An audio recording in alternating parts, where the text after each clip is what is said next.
Ya, itu berarti dalam posisi bukan harus introspeksi diri. Tapi tidak semuanya begitu. Penyebab yang lain adalah problem di dalam diri orang yang memberikan kepercayaan. Karena dia mungkin pernah disakiti, pernah berkali-kali mengalami luka, sehingga dia tidak mudah percaya sama orang lain, termasuk pada istrinya sendiri. Nah, kalau begitu itu harus dikomunikasikan, Bu. Misalkan saya dulu, kalau ibu berkata sering dikekang suami, misalkan masalah keuangan, masalah hubungan, misalkan dulu waktu saya belum pulih, saya masih broken heart istilahnya, masih hancur hati. Saya punya pacar saya telepon cowok walaupun temennya, sahabatnya, saya marah. Gila nggak? Udah cuma telepon, nggak ngapa-ngapain, nggak selingkuh, nggak ngapa-ngapain, saya marah. Kenapa itu bisa terjadi? Karena sayanya yang error, bukan pacar saya yang error. Karena saya merasa tidak aman kalau pacar saya ini berhubungan dengan orang lain, gitu kan ya. Padahal hanya pertemanan kan seharusnya kan nggak ada masalah. Betul. Tapi karena sayanya error, saya merasa berbahaya, merasa tidak aman, akhirnya saya kekang dia. Dia nggak boleh keluar bebas, misalkan jalan dengan teman, bahkan jalan dengan teman cewek aja kadang dulu saya larang. Kenapa? Karena itu kondisi yang error, broken heart, gitu loh. Hati yang hancur ini, waduh banyak sekali kalau kita mau bahas. Dari masa kecil, dari pengalaman traumatis, dari peristiwa-peristiwa yang tidak enak, itu bisa mengakibatkan hati yang hancur sehingga terpikir pola pikir yang salah. Terbentuk bukan terpikir. Terbentuk pola pikir yang salah, akibatnya tindakannya menjadi salah. Nah, pengekangan biasanya ada karena gitu.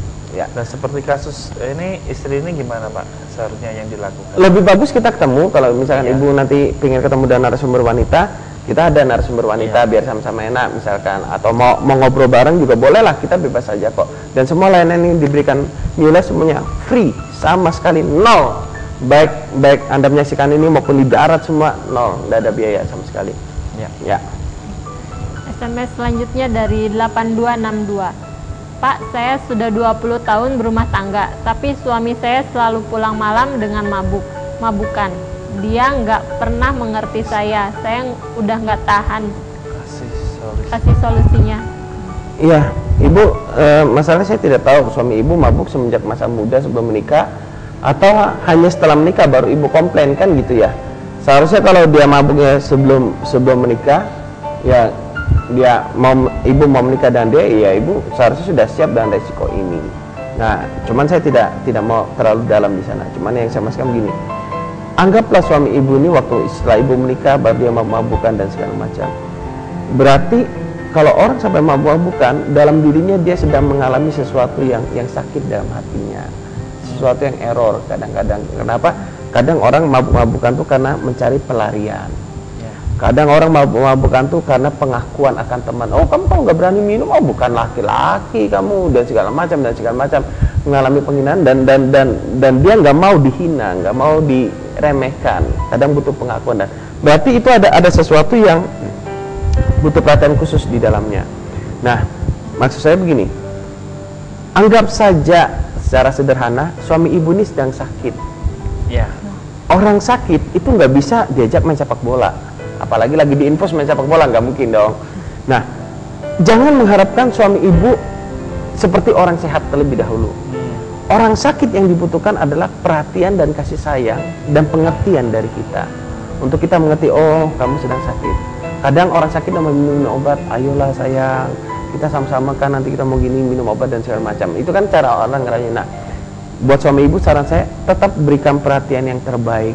Jangan menuntut dia pulang, jangan di ngomel-ngomelin, jangan dihakimi, jangan dimarahin.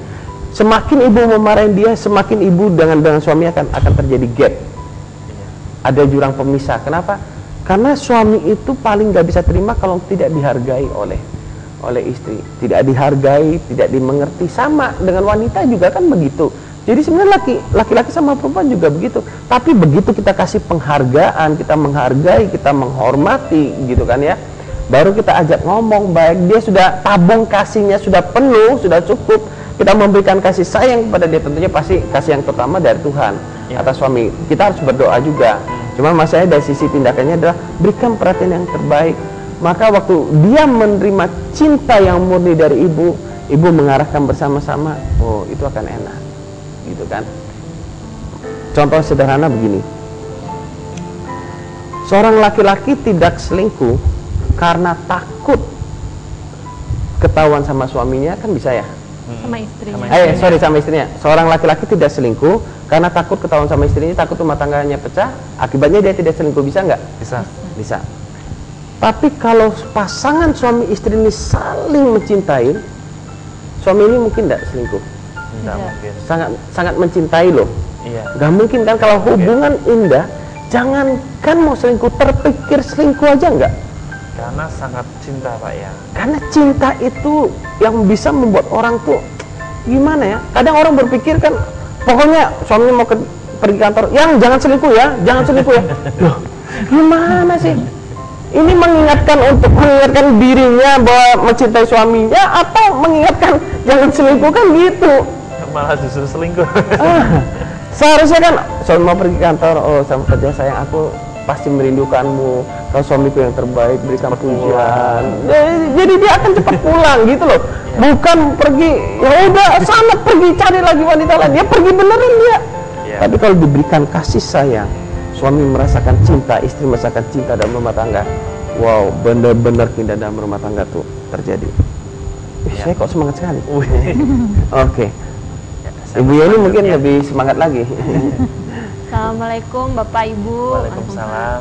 Saya mau tanya, kenapa hidup saya selalu banyak cobaan tiada habis? Kadang sampai saya punya pikiran pendek, dan saya juga tertekan sama suami yang selalu peduli dengan keluarga dia, sedangkan dengan keluarga saya cuek. Gimana Pak solusinya buat saya yang terbaik? Terima kasih. Oke. Saya cuman, mungkin Ibu mendengar jawaban saya ini mungkin kadang tidak sependapat apa Pak. Saya cuma mulai ingin berkata gini, bersyukurlah kalau Ibu punya suami yang memperhatikan keluarganya. Itu langkah awal yang sangat bagus. Saya nih orang yang kurang memperhatikan keluarga saya dulu. Kenapa? Karena saya broken heart sama orang tua saya. Hati saya hancur sama orang tua saya dulu. Istri saya orang yang sangat dekat, anak yang sangat dekat sama keluarganya, memperhatikan keluarganya dan segala macam. Sementara saya kurang memperhatikan gitu kan. Apa akibatnya dalam pernikahan kami? Akibatnya karena saya bergaul dengan orang yang memperhatikan keluarganya, saya jadi memperhatikan keluarga saya, gitu kan ya. Hubungan saya dengan keluarga menjadi pulih itu karena dukungan dari istri. Saya jarang telepon orang tua. Istri bilang, yang telepon bapak yuk, ayo telepon. Dia teleponkan dulu, saya ngomong. Akhirnya hubungan menjadi indah. Nah, langkah awal kalau suami Anda memperhatikan keluarga, oke, syukurin dulu. Jangan tutup dia untuk paksa memperhatikan keluarga Anda. Nah, Anda coba belajar mengerti kenapa sih dia perhatikan keluarganya. Oh, mungkin karena keluarganya ada dalam kondisi pas-pasan, sementara kondisi keluarga Anda cukup, dia lebih terbeban masalah keluarganya. Itu no problem, gitu kan ya. Tapi kalau misalkan Anda sudah mencoba mengerti dan bersama-sama diskusi yang gimana kalau kita main ke rumah papa yuk, misalkan. Ya istilahnya kan dia kan cuek sama keluarga kita kan ya. Nah, itu dikomunikasikan pelan-pelan. Gitu kan. Saya jangankan dekat sama mertua, sama orang tua sendiri aja gak terlalu dekat dulunya. Gimana mau dekat? Istri saya memegang peranan yang sangat besar di sana untuk mengajari saya bagaimana hubungan orang tua sama anak. Nah, waktu istri saya berperan di sana, oh itu membantu sekali saya. Sehingga misalkan saya ada orang tua, istri saya kadang biarkan saya ngobrol sama orang tua. Kenapa? Dulu itu masa-masa yang hilang dari hidup saya, masa-masa yang masa-masa remaja saya, SMP, SMA itu masa-masa pemberontakan saya kepada orang tua saya. Dan syukur kepada Tuhan sekarang sudah sangat pulih. Kadang bisa telepon mertua, kadang bisa telepon papa, bisa telepon mama, bisa jadi telepon lebih dekat Pak ya. Iya. Kenapa? Karena komunikasi, karena istri punya hubungan yang baik sama keluarganya. Iya, luar biasa. Sayang sekali waktu juga memisahkan kita pada malam hari ini. Mungkin di penghujung acara ini mungkin ada yang mau disampaikan buat pemirsa di rumah dari Ibu Yeni, mungkin dari kisahnya tadi mengalami badai, mungkin bisa pesannya ya, kalau kita menghadapi badai hidup ya jangan pernah mengeluh. Pasti badai kehidupan akan berlalu. Masih ada pengharapan untuk hari esok. Luar biasa. Jadi Pak Susilo, jika Anda mengalami badai, itu artinya Anda punya kesempatan untuk menjadi pemenang. Karena tidak ada pemenang yang tidak melalui badai. Ya, terima kasih buat malam hari ini, tentunya buat bintang tamu, buat Ibu Yeni, terima kasih buat kesaksiannya, juga buat Pak Susilo, terima kasih buat nilainya, juga buat jawaban SMS yang sudah masuk. Ya. Kami juga mengucapkan terima kasih banyak kepada pemirsa yang telah setia menyaksikan siaran ini dari awal hingga akhir. Namun kami mohon maaf karena tidak semua SMS yang masuk kepada kami bacakan semua, berhubung terbatasnya waktu.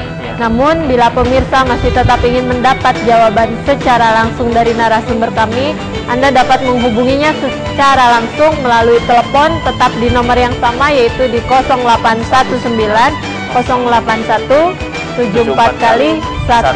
Ya, pemirsa mungkin lebih enak bisa langsung menelepon ya. Mungkin kalau dengan SMS mungkin sangat terbatas. Kalau bisa langsung menelepon mungkin lebih enak, tanya jawabnya, mungkin narasumber bisa ngasih solusinya, dan semua layanan diberikan New Life, semua diberikan secara gratis dan cuma-cuma.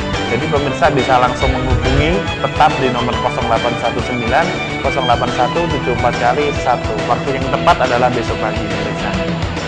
Kami juga mengucapkan terima kasih banyak pada kru Batam TV yang bertugas pada malam hari ini, karena tanpa bantuan dan kerjasama dari Anda semua, tidak mungkin acara ini dapat berlangsung dengan baik dan lancar. Ya, kami juga mohon maaf buat pemirsa, mungkin selama kami siaran ada sikap kami, tutur kata kami yang kurang berkenan di hati pemirsa.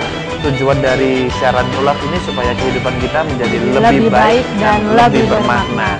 Ya pemirsa, Anda juga masih tetap dapat menyaksikan siaran ulang New Life yang kemarin-kemarin. Ya, Anda bisa menyaksikan melalui Facebook, melalui akun New Life spasi Batam TV. Anda bisa bergabung dan Anda bisa menyaksikan video kami yang minggu-minggu kemarin.